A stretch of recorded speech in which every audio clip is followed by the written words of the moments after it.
Salut à tous, c'est Bourrichon, on se retrouve pour l'analyse de la 12e journée du top 14, la dernière avant les Boxing Day. Mais avant que la vidéo commence, j'aimerais vous parler d'un petit truc. Depuis le lundi 16 décembre, j'ai eu la douleur de perdre un de mes coéquipiers dans un accident. Donc forcément, ça m'a mis un coup au moral et aussi à l'ensemble de mes coéquipiers. Mais le plus dur, c'était avant tout pour sa famille. Et en sa mémoire, et pour aider au mieux possible sa famille lors de l'organisation de ses funérailles, nous avons créé une cagnotte qui, du coup, est là pour aider la famille de mon coéquipier à pouvoir subvenir à tous les frais qui vont être liés à ces funérailles. Je vous mets le lien dans la description si vous souhaitez participer et prouver que le rugby est un club solidaire.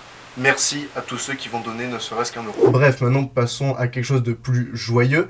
Déjà, j'aimerais vous souhaiter joyeux Noël pour celles et ceux qui le fêtent, et j'espère que vous allez passer de bonnes fêtes en famille. Mais bon, maintenant, après cette petite intro, on va passer à ce qui nous intéresse, l'analyse de la 12e journée du top 14 et le premier match, à savoir La Rochelle qui recevait Clermont. Bon, déjà, moi je trouve que la victoire a été plus ou moins assurée rapidement par La Rochelle, mais l'ASM peut nourrir de gros regrets. Je disais que ça a été assuré rapidement, la victoire par les Rochelais. Ils marquent la plupart de leurs points, 17 sur 20 en première mi-temps, sans pour autant avoir trop le ballon, je trouve, et sans être exceptionnel dans le jeu. Il y a eu juste un mold qui était bien orchestré et un coup d'éclat, un coup de génie de la part de Teddy Thomas. Mais ce qui a fait pleinement gagner La Rochelle, c'est la défense. On retrouve, comme la saison dernière, une défense de La Rochelle beaucoup plus agressive sur l'homme, et ça s'est vu notamment dans la tension qu'il y avait entre les joueurs, et c'est pas étranger à cette défense agressive des Rochelais. Même si bon, en début de seconde période, il y a eu un petit trou d'air de cette défense où Clermont va en profiter pour marquer 2 essais et revenir totalement dans le match. Clermont commençait à petit dominer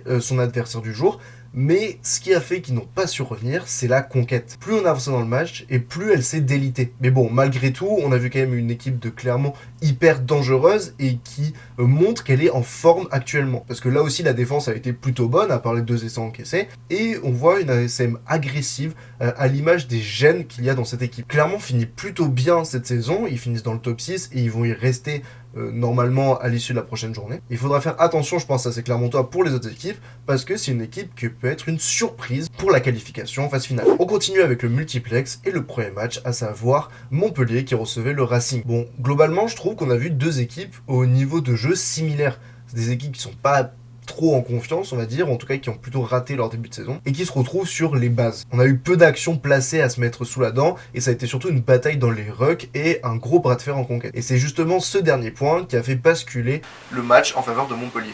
Parce que en mêlée ou en touche, le Racing s'est fait bouffer par les Montpelliérains. Et c'était d'autant plus marquant en mêlée. Ça commence à être une marque de fabrique de la part de Montpellier qui sans doute la mêlée la plus dominante du championnat. Là où ça a été vraiment marquant, c'est en fin de match, quand il restait, je crois, 2 minutes, mêlée à 5 mètres pour le Racing, et elle se fait retourner, et au final, pénalité pour Montpellier, qui était à 5 mètres de sa ligne. Ça prouve à quel point sa mêlée est forte. Mais bon, après, le Racing, je pense que c'est comme Clermont, ils peuvent nourrir des regrets, car ils auraient pu gagner. Et moi, j'ai en tête cette action à 4 minutes de la fin, juste après le carton jaune de Tamboué. Montpellier est alors à 13 et le Racing a un ballon à 5 mètres de la ligne. Et au lieu de prendre les points pour revenir à un seul point et après retenter des attaques, eh ben ils jouent à la main. Au final, en avant, et après, ils ne reviendront jamais. Et je trouve ça con, parce qu'il restait 4 minutes, tu te dépêches de taper la pénalité, tu restes à 15 contre 13 et il va rester environ 3 minutes de jeu. T'as le temps encore d'investir le camp Montpelliérain, surtout que t'es 2 de plus. Et ça, je trouve que c'est une erreur de stratégie assez marquante et qui prouve à quel point le Racing n'est pas lucide en ce moment. Mais bon, ceci dit, avec la dernière action du match, le Racing aurait pu gagner. Et moi, je trouve que c'est moralement un peu bizarre de siffler la fin du match là-dessus. Alors oui, techniquement, Monsieur Trini a raison, puisqu'il y a eu en avant malgré le chaos. Mais je trouve que c'est pas très bien moralement, en tout cas c'est selon mon système de valeurs. Un autre match dans ce multi, c'était Toulon qui recevait Pau. Bon déjà, on sent une équipe de Toulon vraiment en place, elle est en pleine confiance et elle arrive à commencer à dérouler un peu son jeu. Quasiment tous leurs essais en fait viennent de ballons qui sont restés debout avec cette volonté de passer après contact, il y a eu pas mal d'offload, à part je crois 1 ou 2 essais, peut-être celui de Lucchesi et un autre, j'en ai plus de mémoire, mais sinon tout le reste ça a été inscrit après du jeu debout. Et ça c'est nouveau de chez Toulon, c'est quelque chose qu'on n'avait pas trop vu depuis le début de la saison et même la saison dernière. Et même quand il fallait du coup aller à la percussion et aller au sol, mais ils arrivaient à mettre l'impact pour faire reculer la défense et gagner les collisions. Seul petit problème je pense c'est ce petit trou d'air qu'il y a entre la 35e on va dire et la 50e, là il y a un trou d'air assez gros qui permet à Pau de revenir à 4 points finalement, mais c'est le carton jaune de Gailleton qui va faire basculer le match pleinement du côté des Toulonnais. Parce que de son côté, Pau s'est effondré en défense après ce carton. Ils ont totalement subi les 25 dernières minutes. Et cette équipe de Pau, mine de rien, je m'inquiète énormément. Là, elle est actuellement 13e et je trouve qu'il n'y a pas beaucoup de certitude dans le jeu palois. Sur les 6 derniers matchs, il y a 5 défaites et 1 victoire contre Lyon, où c'était pas non plus un des matchs les plus aboutis de la saison. Et globalement, à l'extérieur, ils concèdent énormément de bonus offensifs à leur adversaire. Il y a, je crois, aucun match où ils ont ramené un point de bonus défensif. Et c'est vraiment inquiétant parce que je trouve que Pau ne peut pas s'en sortir en restant une équipe hyper joueuse comme on voit depuis quelques saisons avec l'arrivée de Piccheroni. Et Piccheroni est un coach que j'aime beaucoup, mais là je me demande si sa stratégie est toujours aussi efficace qu'au début. Je dis pas forcément de changer de coach, mais peut-être avoir une réorganisation interne. On a parlé de Pau qui est 13e et on continue avec le dernier, Vannes qui recevait Bayonne. Ce match c'est incompréhensible. On a vu une équipe de Bayonne hyper indisciplinée, avec 24 pénalités concédées. C'est juste démentiel. On a tendance à dire que la moyenne au niveau international c'est 10. Alors là, c'est plus du double. Surtout qu'on a vu des fautes hyper connes. J'ai en tête la faute d'Albert Köfner qui vient percuter Michael Rourou qui montait pour contrer un jeu au pied bayonnais. Et c'est que des petites fautes comme ça en fait. Mais pour autant, Vannes n'a jamais réussi à passer cette défense et surtout à marquer le plus de points possible en profitant de l'indiscipline bayonnaise. Parce que Vannes a une stratégie qui est la même depuis le début de la saison et qui m'énerve profondément pour un promu, c'est de ne quasiment jamais prendre les points. Et ça m'énerve parce que quand t'es un promu, tu dois grappiller le plus de points possible et ce n'est pas le cas. Là, Vannes finit à 6 points, donc pas de bonus défensif. Et avec juste une pénalité en plus, ça aurait fait un point qui aurait été précieux pour la course au maintien. Surtout qu'en plus, la défense de Bayonne a été très dure. C'était quasiment impossible de passer, où ils sont passés au forceps, les Vannetais, parce que sinon, Bayonne défendait très bien, était très dur sur l'homme. À l'image notamment de la dernière action, où Vannes avait une possession dans les 30 mètres bayonnais, et puis il y a Saïli qui percute et qui se fait coffrer par une bonne défense de Bayonne. Bayonne est pleinement installé dans le top 6, et c'est une équipe qui mérite amplement d'être ici. Du côté de Vannes, il va falloir se reprendre, parce que s'ils ne gagnent pas les prochains matchs de domicile, ça va être très compliqué de se maintenir. Deux autres équipes qui jouent le maintien, c'est le Stade Français et Perpignan qui s'affrontaient à Jambon. Et j'ai trouvé que ce match était très bizarre. C'était un match techniquement qui avait un niveau très faible. La mêlée, il n'y en a pas une qui s'est jouée correctement. Les touches entre les talonneurs qui mettaient 50 ans à lancer et qui se prenaient un bras cassé, les lancers pas droits ou les touches contrées, globalement, il n'y a eu aucun lancement de jeu propre, que ce soit d'une équipe ou de l'autre. Aussi pareil sur des actions plus dans le jeu, je crois qu'il y a eu très peu de ballons qui ont été réceptionnés de volée. À chaque fois, il y avait un duel aérien qui amenait un en avant ou un ballon tapé. Enfin, il y avait quasiment rien de construit, et en tout cas, dès qu'il y avait quelques petites actions construites, derrière, il y avait une connerie. Il y a eu aussi quelques passages à vide, enfin, en tout cas, écran, qui permettaient pas de lancer le jeu. Enfin, en tout cas, les deux équipes, c'était très bizarre, et je trouve que aucune des équipes n'a su mettre sa patte pour marquer le plus de points possible. Parce que oui, le Stade Français gagne assez facilement 24-7, mais ils m'ont pas impressionné pour autant. Je trouve qu'ils ont été vachement embêtés par cette équipe catalane, et le score ne reflète pas trop le match, je trouve. Parce que le Stade Français aurait pu prendre un bonus offensif, mais pour moi, ça aurait pas été la mérité. Parce que globalement, il marque sur des erreurs de défense de Perpignan. L'essai de la loi doit jamais exister. Déjà, il y a un bordel avec des en avant de tous les côtés, enfin on sait pas ce qui se passe trop. Le ballon arrive à Carbonel, il fait un rasant, et là, Alan, qui malheureusement se fait tromper par le rebond, il peut pas trop y faire grand chose.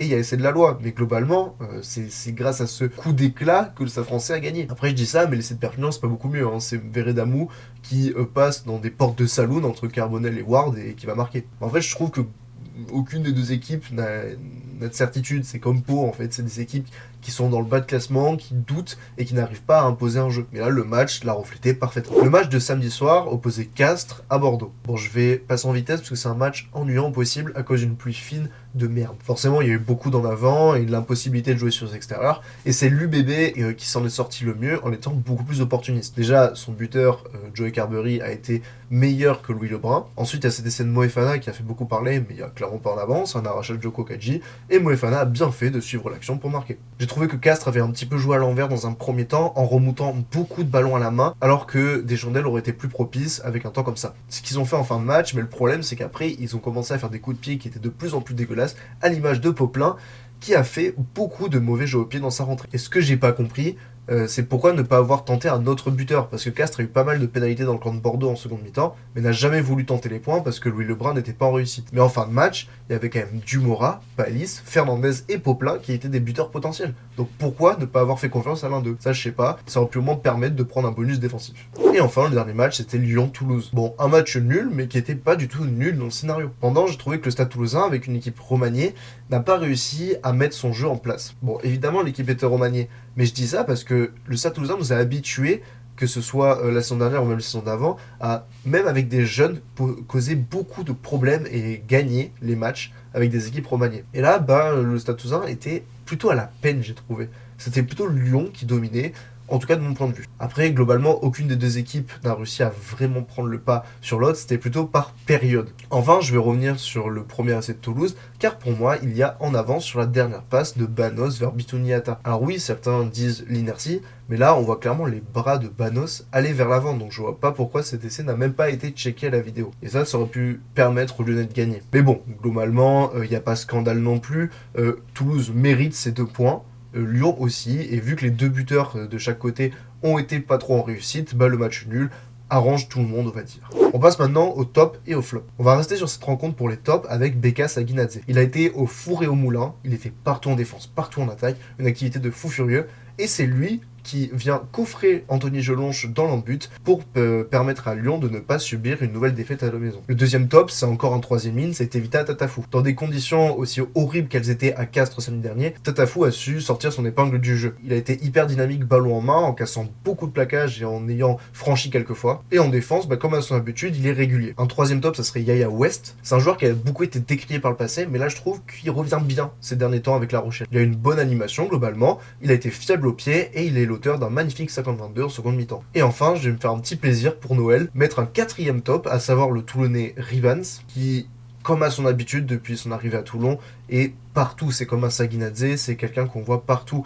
Et surtout, ce que j'aime bien, c'est sa gestuelle. Il est très technique pour un avant. En démontre notamment son 1-2 avec Kyle Sinclair pour l'essai de ce dernier. Et pareil, en défense, c'est un dur au mal. Au niveau des flops maintenant, je vais parler du pilier gauche du Racing, Eddy Benarous. Bon, déjà, il s'est fait concasser en mêlée par son vis-à-vis montpelliérain. Et c'est pour ça que ça lui a valu un carton. Au-delà de ça, c'est toute la mêlée du Racing qui s'est fait dominer, mais choisis lui parce que c'est lui qui prend le carton et qui est le plus à la faute. En deuxième flop, je vais mettre Ignacio Ruiz, le talonneur de Perpignan. Au milieu de cette bouillie technique, lui, il a été vraiment un des chefs d'orchestre de cette merde. La touche de Perpignan a été catastrophique, avec des lancers ratés, il se fait pénalisé entre guillemets, en tout cas il y avait un bras cassé contre lui parce qu'il met trop de temps à lancer, et puis dans le jeu, on l'a pas vu tout simplement. Enfin, le dernier flop, c'est Michael Rourou. Ce qui m'a énervé, c'est le fait que ce soit un coffre à ballon proche des lignes. Il y a eu plusieurs situations où il y avait des décalages pour Van, et au lieu de donner classique comme un 9 devrait le faire, lui, vu qu'il est imposant physiquement, il tente d'y aller tout seul, sauf que la défense de Bayonne était top, comme j'ai déjà dit.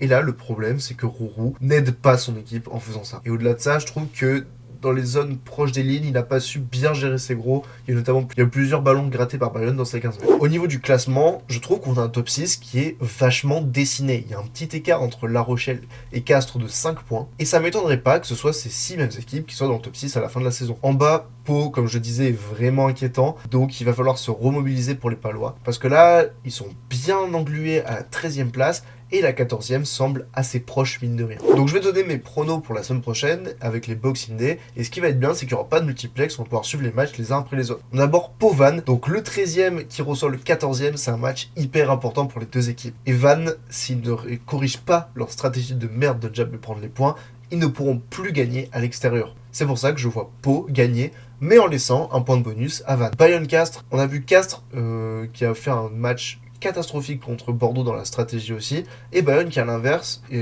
monte petit à petit en puissance au fur et à mesure que la saison avance, donc je vois Bayonne gagner face à Castres. Clermont-Montpellier, c'est un match qui peut être piège pour les Clermontois parce que Montpellier revient bien avec un paquet d'avant dominant. Cependant, je pense que Clermont a un jeu plus complet et donc va gagner assez facilement contre Montpellier. Bordeaux-Bègles-Toulon, je pense que c'est le match à regarder de cette journée. On a le premier qui reçoit le troisième. C'est deux équipes qui sont hyper en forme. Et si Toulon arrive à mettre son jeu en place, ils pourront gagner à Bordeaux.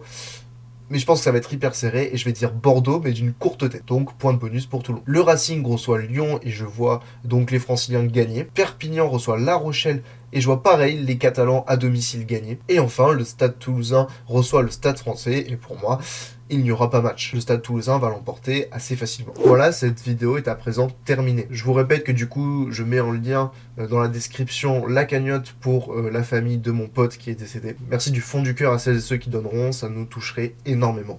Enfin bref, on se retrouve la semaine prochaine pour l'analyse des Boxing Day. C'était Bourrichon. Ciao ciao.